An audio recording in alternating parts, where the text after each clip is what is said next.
Hello, in this video I want to show you how to customize lock screen color on LENOVO AIO. To do this, you will need to click on the Start. Here, open your settings, find the personalization, select the lock screen. Here you can change any lock screen image, but you will need to change the background first. So it's Windows Spotlight, it will choose random pictures in that mode. But we want our own image, so let's go for the picture.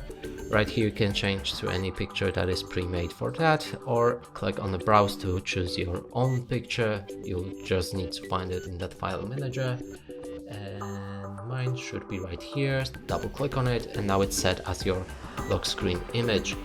And that's it for this video. Hope you like it. Please consider subscribing to our channel, leave a like and a comment below.